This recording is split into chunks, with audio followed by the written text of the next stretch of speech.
Okay, very well. Thank you very much. Ladies and gentlemen, it's my pleasure to welcome you to this Central Asia-Caucasus Institute Forum event entitled America's New Strategy for Central Asia, Is It Happening? Featuring Lisa Curtis, who is a Deputy Assistant to the US President and Senior Director for South and Central Asia on the National Security Council. We will soon hear from Ms. Curtis and from CACI Chairman Frederick Starr, who will lead a discussion following her presentation. Before that, I'd like to mention to everybody here that we also are in the steps of planning an event on Kyrgyzstan and the situation, rapidly unfolding situation, I should say, in that country, which will be organized next week. It will be on October 21st at 10 a.m. Eastern Time. Information about it is available on our website, silkroadstudies.org, as well as on various social media platforms. Before introducing our main speaker, I'd like to note that today's event is particularly important for the Institute because US strategy towards Central Asia, of course, has been a key area of the Institute work since we were founded over 20 years ago, almost 25 years ago, actually. In fact, just 2 years ago, we published a book by Professor Starr and myself entitled Long Game on the Silk Road, which was about US and EU strategy for Central Asia and the Caucasus. This book, which you can find on our website, made a number of arguments. We argued that American and European policies towards Central Asia and the Caucasus had suffered from both conceptual and structural impediments. Among other, we traced the framework of US policies and European to the 1975 Helsinki Final Act, which resulted in the stovepiping of relations into the political, economic, and democracy categories in an often uncoordinated and sometimes contradictory way. In our book, of course, we embraced the goal of promoting human rights and democracy, but also argued that the sometimes frequently antagonistic methods that had been employed to advance this goal had proven counterproductive. We proposed that Western governments work with regional states rather than on them or against them, and that instead of focusing directly on the most sensitive parts of their political systems, policy should focus on developing the quality of governance and help to build institutions that would be building blocks of rule of law and democracy in the long term. In the book, we also argued that prior administrations had largely failed to grasp the significance of this region, often relegating it to a subordinate status and in fact damaging our interests in this broader region. We did emphasize that the development of sovereign, economically strong, and effectively self-governing states in the Caucasus and Central Asia is an important goal in its own right, totally disconnected from whatever may be happening surrounding the region. And obviously, we did stress the importance of a region where the development and preservation of secular statehood could become a model for the Muslim world at large. Now, while we were publishing this book in 2018, the US launched a national security strategy that identified strategic competition in Eurasia as the major challenge to US foreign policy. And since those powers that were the key powers mentioned in this strategy all surround Central Asia, it did seem that the US government was giving greater importance to this region. And indeed, very soon, the US government developed the strategy that is the subject of the present conversation. It was launched in 2020 after having been actually ready and probably already begun to be implemented for some time. And from the Central Asia-Caucasus Institute, we assessed this as a considerable improvement over earlier US approaches to the region. And we particularly welcome the adoption of a regional approach that sees Central Asia as a place where the US's interests in its own right disconnected from what may be in Afghanistan, China, Russia, or Iran, and what we thought was a thoughtful balance that US policy gave to issues of security, development, and the domestic politics, internal situation of these countries. Now, obviously, you have not come to, those who are with us today have not come to hear about the Central Asia-Caucasus Institute's viewpoint, but to hear from our speaker about the implementation of this strategy. And I'm very glad to say that we could not have a better speaker for this event. Lisa Curtis is the Deputy Assistant to President Donald Trump and Senior Director for South and Central Asia on the National Security Council. Prior to serving at the National Security Council, she focused on US national security interests and regional politics as Senior Research Fellow on South Asia in the Heritage Foundation's Asian Studies Center. Her research focused on the US-India Strategic and Defense Partnership, US counterterrorism policies in Afghanistan and Pakistan, and trends in Islamist extremism and religious freedom throughout the region. Obviously, I should also mention that before joining Heritage in 2006, Lisa Curtis worked for the US government on South Asian issues for 16 years, including as member of the professional staff of the Senate Foreign Relations Committee in charge of South Asia. Without further ado, I'd like to ask Lisa Curtis to take the floor, and following that, Professor Starr will be leading a discussion, and we will hope to also have some input from our viewers. Thank you very much. Ms. Curtis, the floor is yours. Thank you very much, Svante, for that introduction. And thanks to the Central Asia-Caucasus Institute for inviting me to speak today about the implementation of the United States strategy.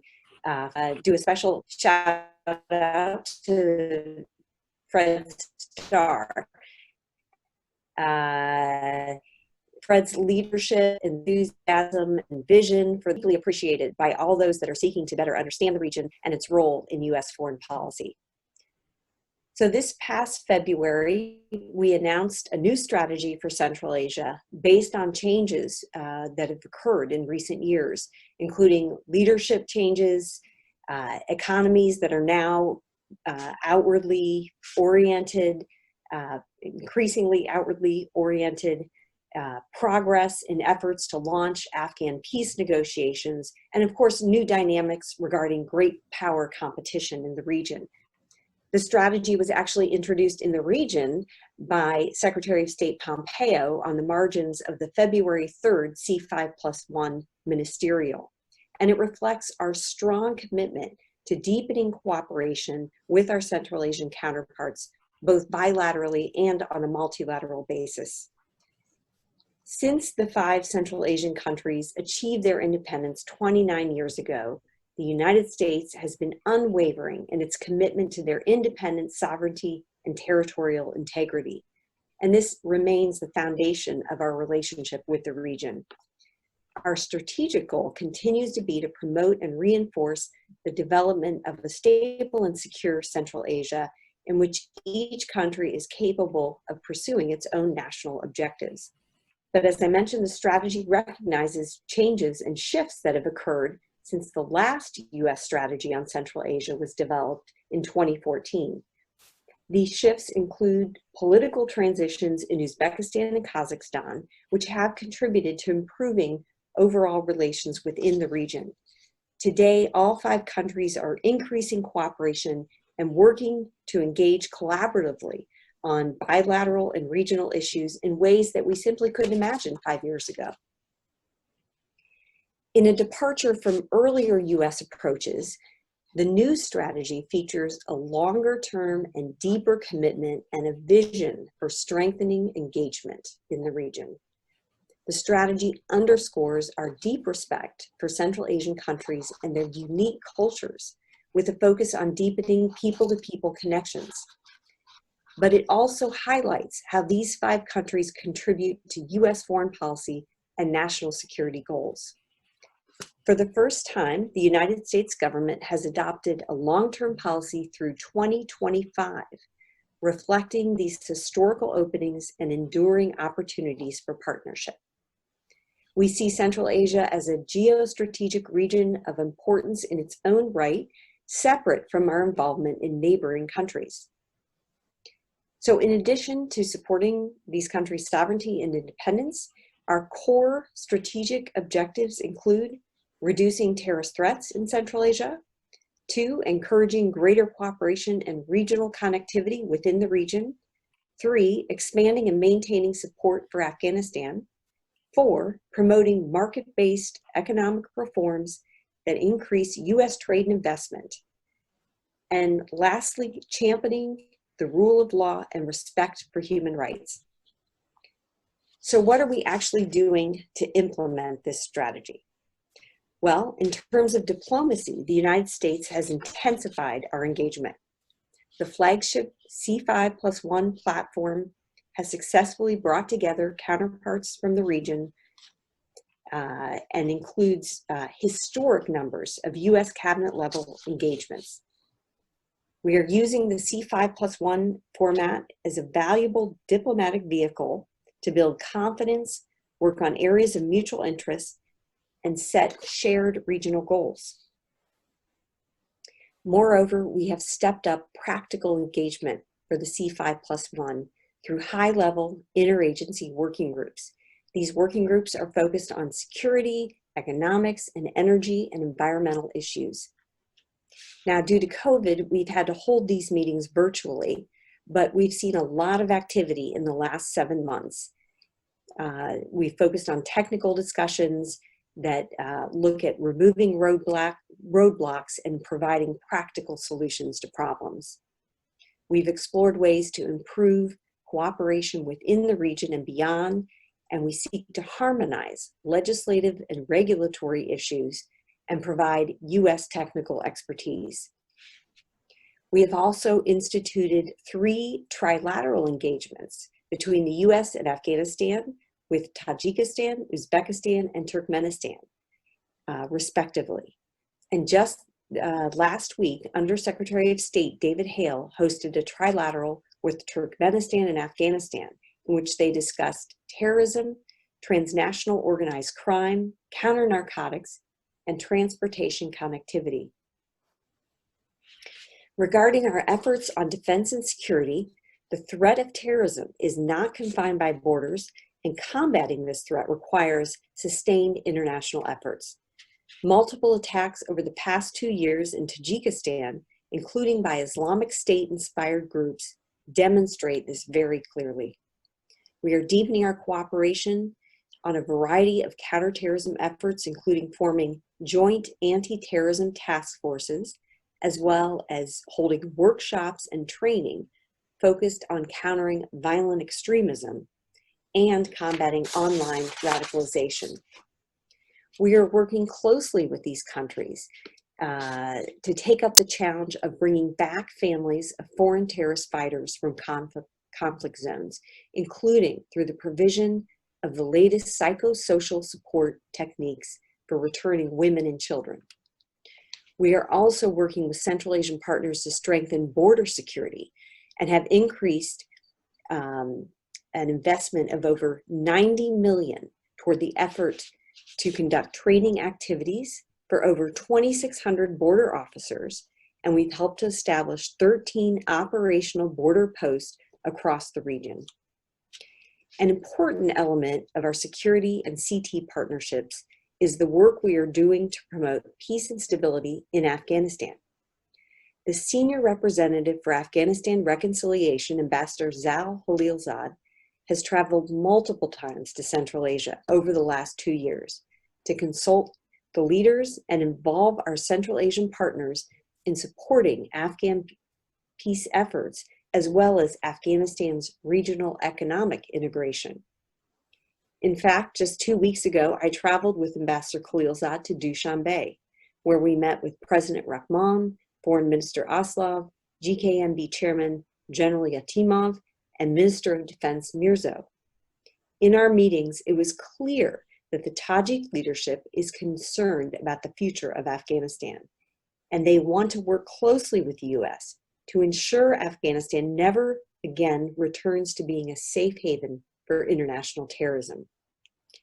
Having faced its own civil war in the 1990s, Tajikistan understands well the complexities involved in negotiating peace. If peace talks bear fruit and we start to envision an end to the conflict in Afghanistan, expanded trade and regional connectivity will bring economic benefits throughout the region and access to new markets. Let me talk a little bit about rule of law and human rights, which is also a priority for the U.S. in Central Asia. We continue to champion the rule of law and human rights. Our assistance programs continue to support civil society organizations that speak for underserved populations, promote universal rights, and ensure governments listen to all sectors of their societies as they consider important public policy issues. We implement programs that develop media professionalism and help advance the editorial and financial independence of media outlets. We train judges and legal professionals and support religious freedom by encouraging legal and administrative reforms. While progress has been somewhat uneven, we believe the consistent engagement of our embassies on these issues makes a difference. The United States is able to address these sometimes difficult issues because we are present and we're engaged with our partners. And we've seen some positive developments on this front. For example, Uzbekistan has taken great strides to better protect fundamental freedoms, and this strengthens respect for these kinds of freedoms everywhere in Central Asia. In Kazakhstan, we welcomed President Tokayev's December 20th announcement of his first packet of reforms to increase space for freedom of expression and assembly in Kazakhstan. Now, looking at the recent developments in the Kyrgyz Republic, we are closely following what's happening there, and we're asking that all sides refrain from violence. We call upon the Kyrgyz people to respect and follow the Constitution and the laws of the Kyrgyz Republic. We also urge the Kyrgyz Republic's neighbors and international partners to respect the country's sovereignty as the Kyrgyz people themselves work to resolve these issues internally and without violence. We also call on citizens and their leaders to fight against the influence of organized crime and corruption in politics. The United States respects the Kyrgyz Republic's sovereignty and democratic form of government. And the events of the last week and a half, are a reflection of internal political dynamics, not external ones. Lastly, let me say a few words about trade, investment, and development. Since independence, the U.S. private sector has invested over $31 billion in commercial ventures in the region, generating thousands of local jobs and building human capacity throughout the region. To further expand American private sector investment, we are working with each country to improve its ability to attract foreign investment. For example, we are supporting programs aimed at implementing market-based and public education reforms essential to compete for FDI. The United States has also offered independent experts to review and assess FDI and infrastructure development projects. The newly established U.S. International Development Finance Corporation is currently making an evaluation of projects the United States can support in Central Asia. We are providing technical assistance to help Uzbekistan develop its capital markets. And we are also pleased to have recently signed an Open Skies Civil Air Transportation Agreement with Kazakhstan. This will create opportunities not only for airlines, but for multiple industries in both of our nations. On the development front, the administration has sought to adapt existing programming to address new opportunities. As a young generation of Central Asians are coming of age, our assistance programs are targeting the creation of agriculture and trade jobs, since these are the region's largest employment sectors. C5+1 projects worth over $34 million are being implemented across Central Asia in the areas of security, connectivity, and environment. Let me say a few words about our cooperation to address the global pandemic. The United States is providing over $17 million in COVID assistance to Central Asia, including $5 million for ventilator and oxygen support to Uzbekistan and Tajikistan. We are strengthening the efforts of Central Asian governments to respond to this disease through a wide variety of efforts, including providing technical training and laboratory support, as well as funding studies to better forecast infections and to strengthen disease mitigation measures. We are also supporting frontline healthcare workers with high-quality testing kits, reagents, and materials, and are providing improved training to help reduce the infection spread among the region's health responders. So while our existing programming is making a remarkable impact in the region, the strategy is oriented to the future, and it has created a strong rationale for increased assistance budgets for the region. So in conclusion, over the last 29 years, the United States has consistently supported the independent sovereignty and territorial integrity of all of the Central Asian nations. Effective implementation of this new strategy will ensure that Central Asia is a stable and secure region that is deepening its engagement with the United States. And with that, I'll turn it over to Fred Starr. Thank you so much for your attention. Thank you very much, Lisa Curtis. It's really a comprehensive and refreshingly thorough report on what the U.S. government is up to in its engagement with this region. Let me focus first on the question of Afghanistan, which you raised and to which you assigned considerable importance. If the U.S. were to withdraw troops from Afghanistan, will that be paired with a kind of increase in other forms of assistance that would be supportive of the broader Central Asian strategy that you described? Well, you know, as I mentioned, Central Asia is a region of importance in its own right to the United States, regardless of the level of our engagement in Afghanistan. And I think I also mentioned that the Central Asia strategy makes a strong justification and rationale for increased assistance programs to the region. So I would foresee our engagement along with our assistance increasing in the region, regardless of what happens in Afghanistan, quite frankly. You know, we'll continue to encourage Central Asia to develop economic and trade links with Afghanistan. So, you know, hopefully as we move the peace process forward and can envision a future in Afghanistan that is not focused on conflict, that we will begin to see these economic and trade linkages expand between Afghanistan and Central Asia. And that will garner U.S. support. So yes, I do think that as we see the peace process hopefully move forward, you will see more resources, more attention flowing to Central Asia. Thank you very much. We have a question from Sheikh Nouri. What kind of development projects are expected to promote market-based reform in Central Asia? Well, as I said, our International Development Finance Corporation is right now evaluating projects that we can pursue that would facilitate more market-based development.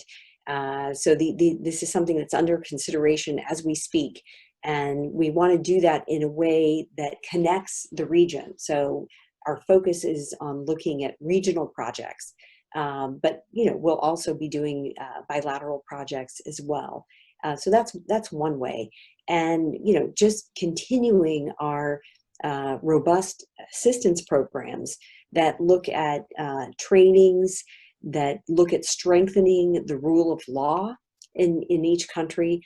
That will all contribute to building support for market-based programs and development in the region. Thank you. Nancy Lubin, a long-term student of Central Asian affairs, especially Uzbekistan, asks this. You mentioned that we call on citizens to fight against organized crime in politics. Could you elaborate what specifically we're doing in that area? Well, again, we have rule of law assistance programs that we are implementing in each country. So one way we can promote this, you know, getting the corruption out of the politics and supporting more transparency is through our assistance programs. But another way is through our diplomacy and through our statements, and by working with like-minded countries like the EU, like the European countries, the UN. We can work together, pool our resources, to ensure that we're reducing the amount of corruption in the politics. And right now in Kyrgyzstan, this is a major concern. We have seen that organized crime groups are exerting influence over the politics and the elections, and this is something that we simply need to make an effort to stop. This was evident with the vote buying during the October 4th elections, and we're now facing new both parliament and presidential elections in Kyrgyzstan, and it may take some time to institute those reforms that are necessary to make sure that organized crime is not having undue influence on the politics of the country. I should just mention parenthetically that the Central Asia-Caucasus Institute published a very, very interesting study. Author Engvall, E-N-G-V-A-L-L, very knowledgeable about Kyrgyzstan, speaks Kyrgyz, on corruption in Kyrgyzstan, and that is available. Let me turn to another question about our moving from, if you will, theory to practice.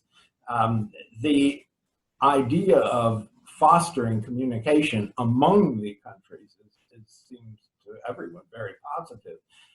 Does this happen within the offices of the U.S. government in the various embassies? Do the security officers meet on a regional basis? Do the economic officers meet on a regional basis, and others?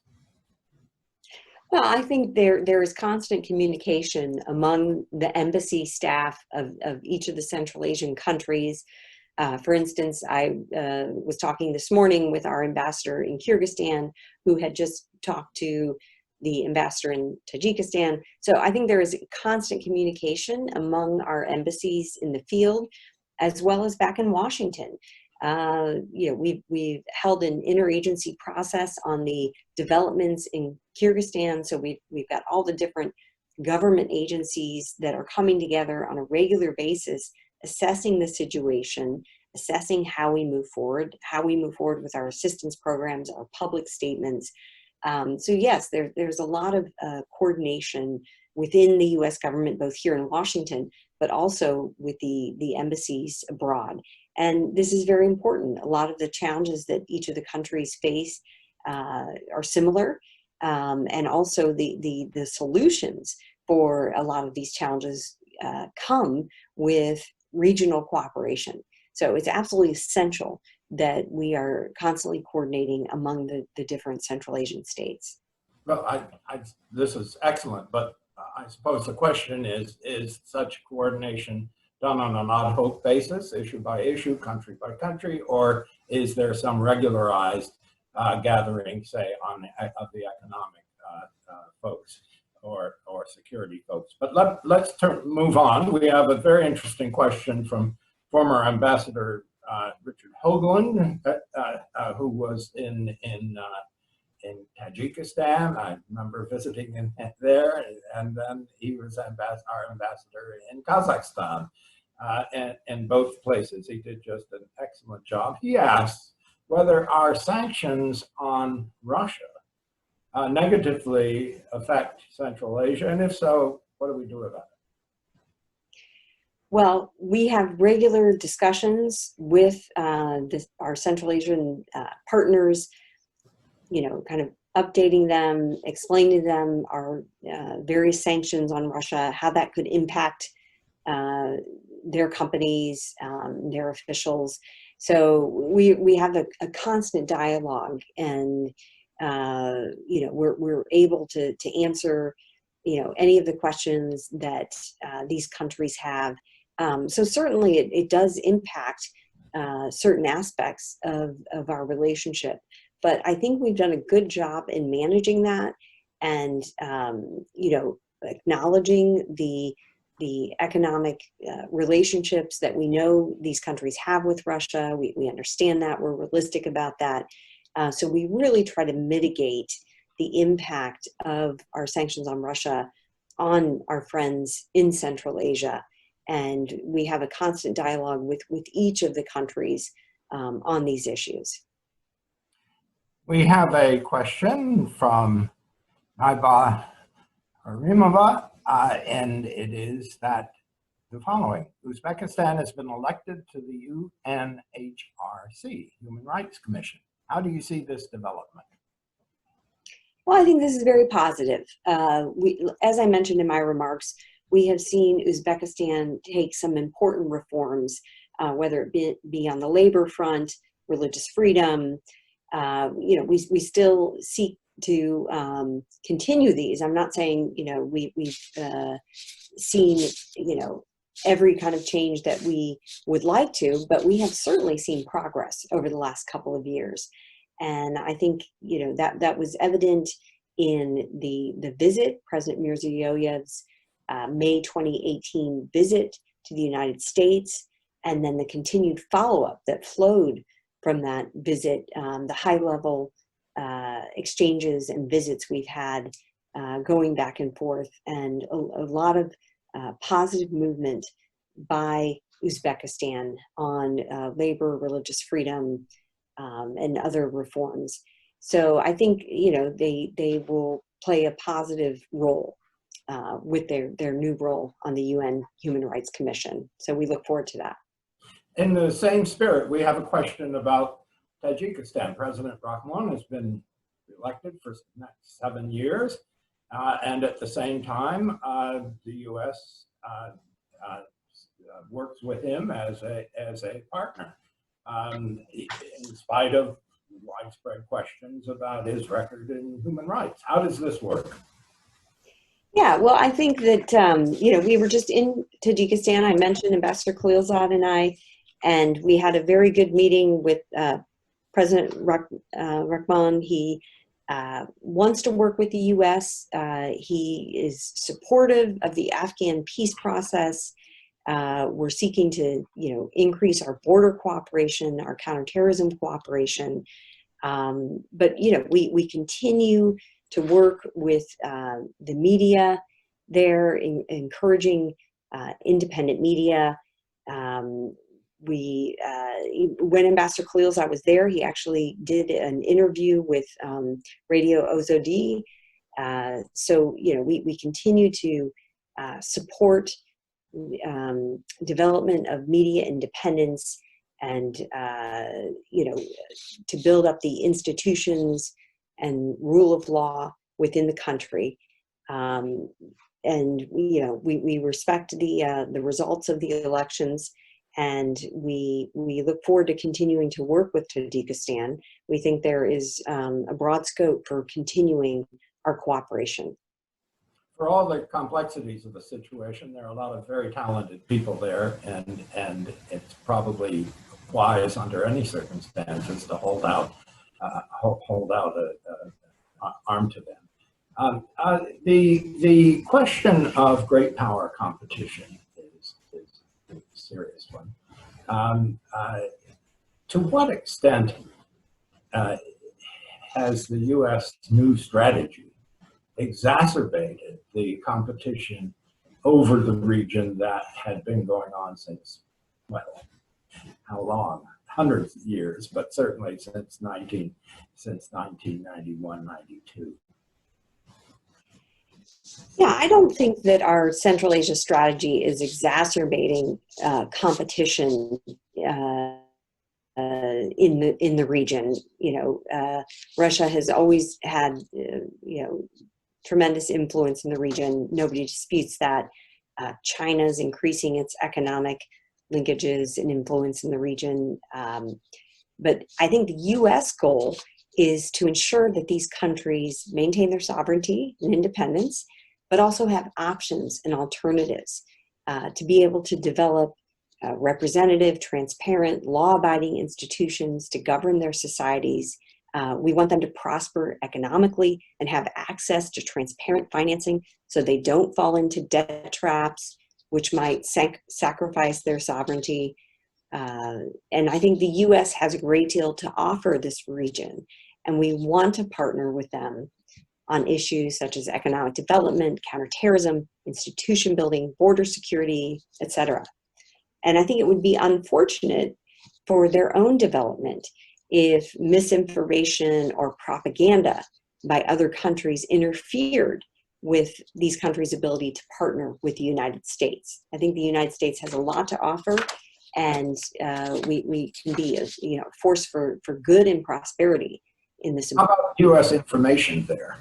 Is that going to improve? I mean, we seem to have been rather weak comparatively in communicating our views on the region and our activities to the public at large. Yeah, I think that's a fair observation. We probably could try to do more to get our message out, what we're doing. I talked about the COVID assistance that we've provided, the ventilators to Uzbekistan, the oxygen systems that are going to Tajikistan.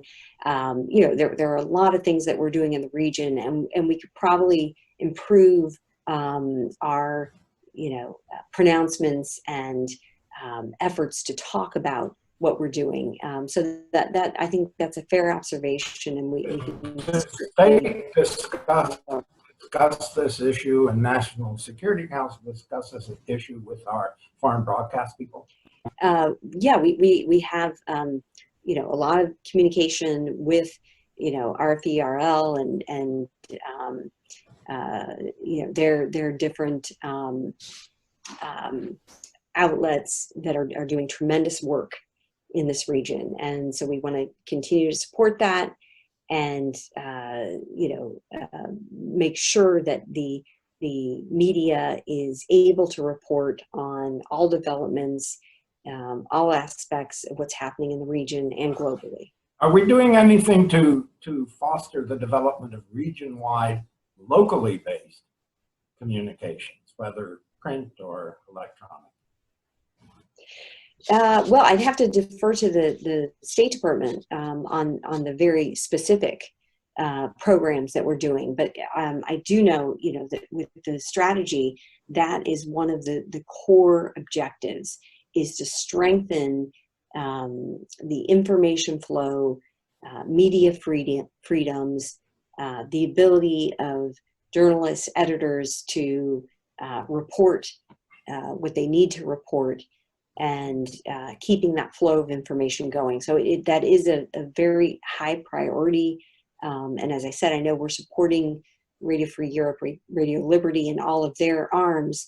And, I think that we are interested in seeing the development of local news organizations as well. That is something that I believe we'll focus on. The fourth of the 5 goals that are enumerated in the new strategy has to do with connectivity. Well, heavens knows that's important, both among themselves and with the outside, especially opening windows to the south, which were closed, of course, under Russian and then Soviet rule and imperialism. My question is this: the word connectivity appears prominently in the new strategy, but the word coordination and cooperation, those words on a regional basis, do not. Should they? After all, we have the C5+1. It was, however, initiated, as I understand it, by Kazakhstan. That was proposed to us. We accepted it, I think, very wisely. So it's not that we're disinterested in regionalism. You pointed out many ways in which we are, but institutionally, are we fostering the development of region-wide coordinating institutions? After all, Central Asia is the only world region without its own unique institutions that don't involve outsiders. Well, I think that's an excellent question. And I would just note that, we're approaching the 5-year anniversary of the first meeting of the C5+1, which was in 2015 under former Secretary of State John Kerry. And, I think it sort of bubbled up the idea. And like you said, we realized that it would be very, very effective to have this kind of C5+1 institution. And I'm very grateful that not only has it continued 5 years later, it's expanded. And there's but what about another institution that doesn't centrally involve the United States or Russia or China or anyone but Central Asia? Yeah, no, we encourage that as well. And we've seen a couple of those meetings, pre-COVID.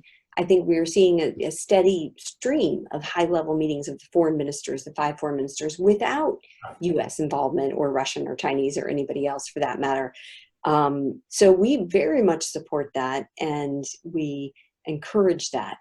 And hopefully we'll see more of that. I think it may just be the COVID crisis that has prevented the different ministers from getting together and being able to travel. But certainly we strongly support the region itself developing its own institutional framework, and cooperating and coordinating, as you say, across the board on different projects. And I think we're seeing that. We have seen tremendous strides on that front. And I think it's credited to some of the new leadership in the region. President Mirziyoyev, now we have President Tokayev. I think there's very much a recognition among the Central Asian leaders themselves that if they're going to thrive, they need to cooperate and coordinate together. They can't allow their differences to prevent that. I wonder what a visitor from Mars watching this interesting presentation by Lisa Curtis might think. One possible conclusion would be that, well, wait a minute, isn't Afghanistan, from everything you're saying, really a part of a single policy on Central Asia? And is it separated simply because of a bureaucratic reality in the way the State Department is organized in NSC? In other words, why not have C6+1? Well, I think, like I said, we do want to see the economic integration of Afghanistan. That will only be possible if the conflict recedes in Afghanistan. And, perhaps in the future, this is something to look at. But I think for now, we see Central Asia has its own particular issues that it's dealing with. And that, regardless of what happens with our involvement in Afghanistan, Central Asia will continue to be important. And, while we will continue to look for ways for Afghanistan to have closer integration, support for its peace process from Central Asia, I think it may be premature to talk about C6+1 at this particular juncture. Maybe premature, but it has thousands of years of history behind it. And maybe by taking the leap now and bringing them in, however cautiously at first, bringing in the Afghans, maybe by taking such a step, you hasten the process. Whereas waiting until some ideal moment in the development of Afghanistan will actually retard it. But let me move on. Is the United States' new strategy, which you've described so well, is it coordinated with what is a new strategy on the part of the European Union as well? Yeah, no, we very much have been consulting with our European counterparts on their very good connectivity strategy. And we very much see our efforts as, running parallel, complementing each other. And we value very much that the EU has taken its approach to Central Asia so seriously. And we work, very closely with our European counterparts. So, we'll continue to do that. And like I said, Kyrgyzstan is just one recent example of we are closely coordinating with the European embassies on the ground, with the UN as well, with the EU representative there to develop, a response that encourages Kyrgyzstan to continue its democratic processes, to follow the constitution, to make sure that organized crime isn't exercising undue influence on the politics. So yeah, we will continue to work with our EU partners in this important region. We may have slightly different areas of focus that we're looking at, but by and large, I think our strategies very much complement one another, and we'll look forward to continuing that coordination moving forward. Bravo. Well, another question on relationship of our policy toward Central Asia to other affairs. Let's cross the Caspian. In a way, you might say that the effect of changes in the last decade especially have been to drain the Caspian, to open up those east-west routes, not only for transport of goods, but also eventually of gas and oil. And that communication back and forth is vastly increased. How does U.S. policy take that into account, build on it, and deal with it? Yeah, I think this, we are looking at, how these countries get the oil and gas, out more to the west, rather than just east and north. So they have options, and we can see, broad-based markets for the oil and gas, the rich oil and gas resources of this region. And we do engage with the countries on these issues. I think organizations like your own are contributing to the scholarship and research on what might be possible with this idea. So it is something that we look at and we evaluate. And I think that it will be the Central Asians that decide themselves how they're going to move forward and expand their market base. But certainly the U.S. can be supportive in this effort. Can you foresee a C7 or maybe a C8 going west?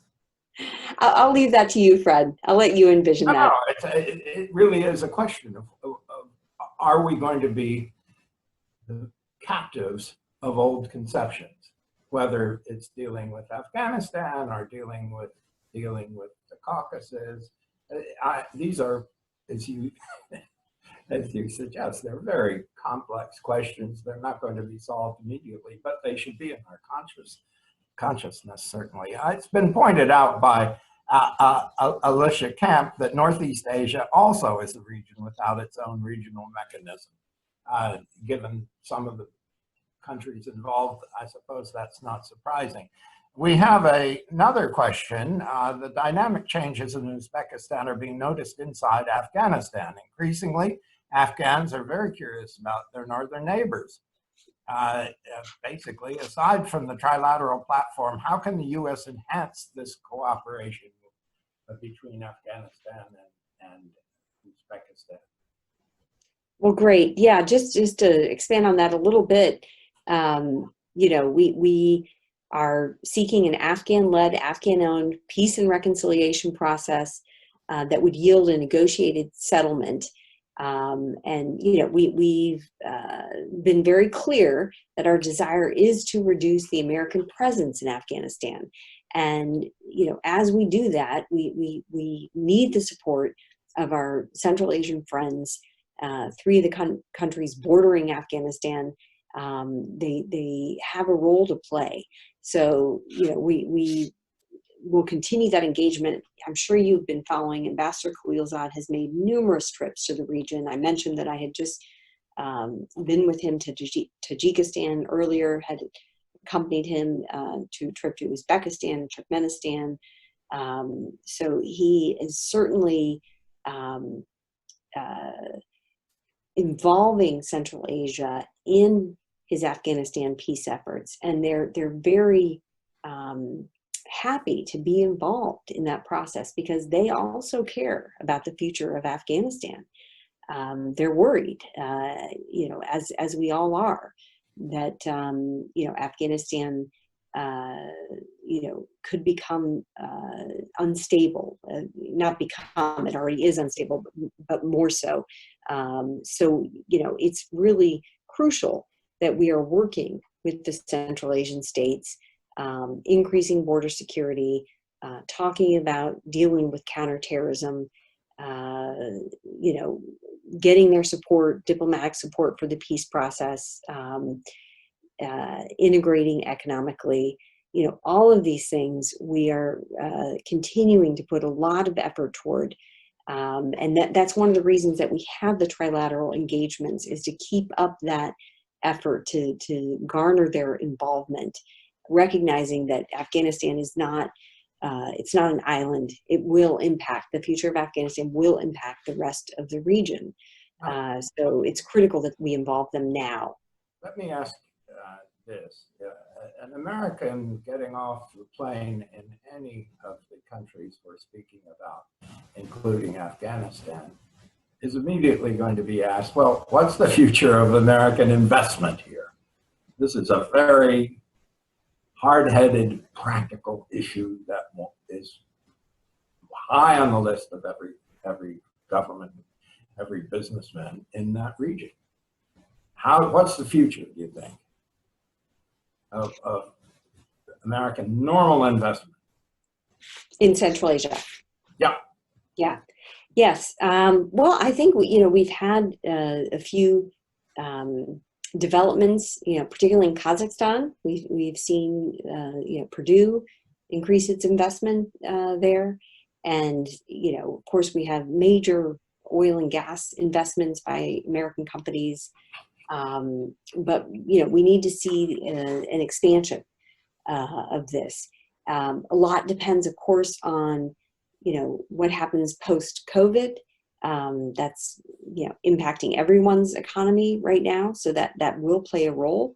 But I think as we see these countries opening up and welcoming U.S. investment, you will see an expansion of that. And are there discussions involving commerce, Treasury, the Chamber of Commerce, and so on impediments that may exist on our side? Of course, we're always discussing impediments on both sides. But I think the main issues that we face are the need for reforms and simplifying investment procedures. So we are looking to incorporate these countries into the WTO, and looking at lowering investment barriers and opening their economies. That is the major focus when it comes to U.S. investors. So I'm not sure what exactly you're referring to when you say impediments on our side. Maybe you have a specific thing you're focusing on. I won't. Let's not get into the woods on this. There are some questions about specific products and goods, but that's for another time.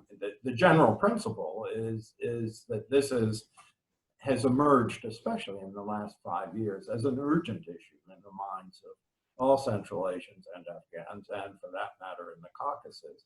And the more focus we devote to this question, the better. It can't just be left to the business people, it seems to many.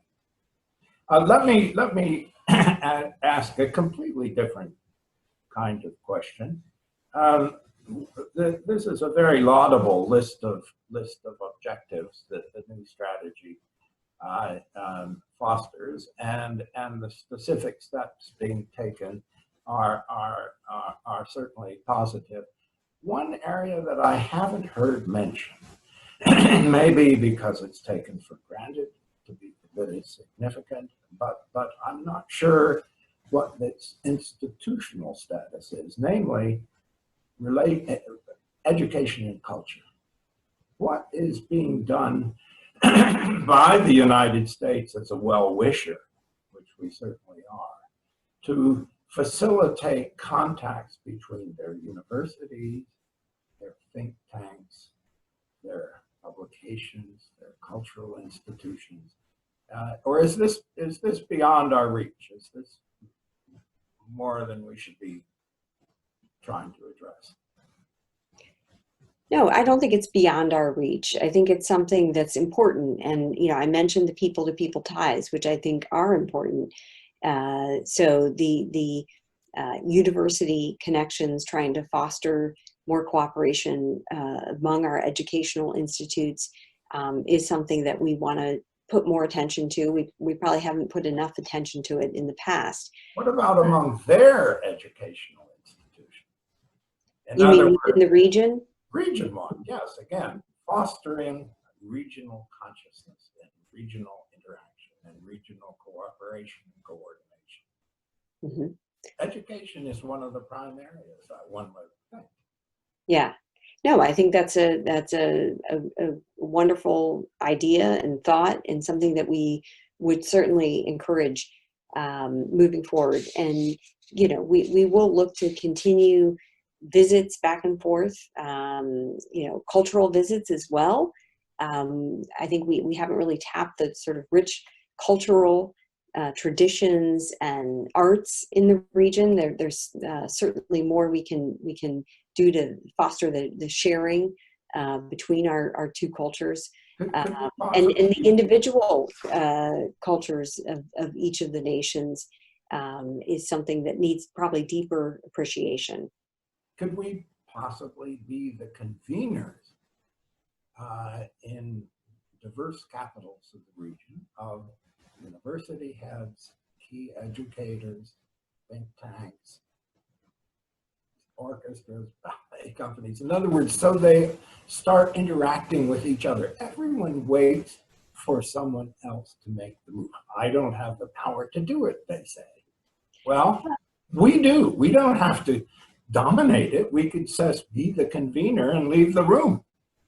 Well, I do recall attending, I think it was almost 3 years ago now, Uzbekistan held an international conference in Samarkand, where they invited think tank experts from all over the world, really, and dealt with different topics. And it was really a wonderful gathering. So maybe more such efforts that come from a region. Well, the one region-wide or enterprise of this sort is CACI, Central Asia, Mongolia, Caucasus, and Afghanistan. This CACI organization did have a very substantial meeting in Tashkent. Before that, in Baku. Was supposed to have met in Kazakhstan this year. It's been postponed. But this is an organization which is of the region. It's not an American thing purely. It is of the region, and it brings talented people in a lot of fields together. It's a sort of World Economic Forum for Central Asia and the Caucasus. Maybe more things like that. Just to be the convener doesn't involve money. That's my point. Well, listen, this has been a most interesting session that you have taken an active part in bringing about the new strategy. We all want to salute that. We want to salute the strategy itself. We want to tip our hats to the efforts that have been made to implement it and to translate words into action. We agree with you that there's a long way to go. This is a good start. We hope that whatever happens in the elections, that these kinds of initiatives continue and that they're carried out with a steadiness that will encourage our friends in the region to reciprocate and not only with us, but with each other, and thereby promote the ends which are in all our interests in Central Asia. So, Lisa Curtis, thank you very, very much. Thank all our listeners. Thank all of those of you who sent in questions. They're all very interesting and intelligent. We'll be resuming next week on Kyrgyzstan. Information will be coming out again shortly. Again, Lisa Curtis, hats off. Thank you. Thank you very much. And thanks for everything you're doing for this region, Fred. We thank you.